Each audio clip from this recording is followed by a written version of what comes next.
দেখো জামাই ষষ্ঠীর মেনুতে আছে এত কিছু। মা এত কিছু কখন রান্না করলে গো? সেই সকালবেলা উঠেছি তো রান্না করতে। এদিকে আসো। দাদা আর আমি দুজনে রান্না করেছি।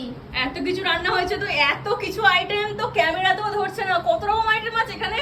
এখানে গুনিনি, তবে হবে 12-13 রকম হবে। 12-13 রকম অনেক, মানে অনেক কিছু আইটেম আছে। এত তুমি খেতে পারবে? চলো মা বলো কি কি আইটেম আছে তাহলে। প্রথমে ভাজা দিয়ে শুরু করি। হ্যাঁ, ভাত বলো। দিয়ে দেখো একটা আছে তোমার বাসন্তী ডাল পোলাও, আর একটা প্লেন সাদা ভাত। আর লঙ্কা লেবু। আছে ইলিশ মাছ ভাজা, পটল ভাজা, আলু ভাজা, কুমড়ো ভাজা। এবার তরকারিতে আসি। এটা হচ্ছে মাটন কষা, চিকেন, দই চিকেন, ইলিশ মাছের কাঁচা ঝাল সর্ষে বাটা দিয়ে। এটা মা বেশি ভালো করে। এটা হচ্ছে শুক্তো।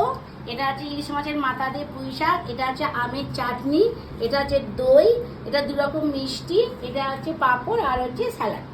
তো সারপ্রাইজটা ছিল ইলিশ মাছটা, তাই তো? হ্যাঁ। মাটন আর চিকেনটা আমরা জানতাম। আর এরপর আর একটা জিনিস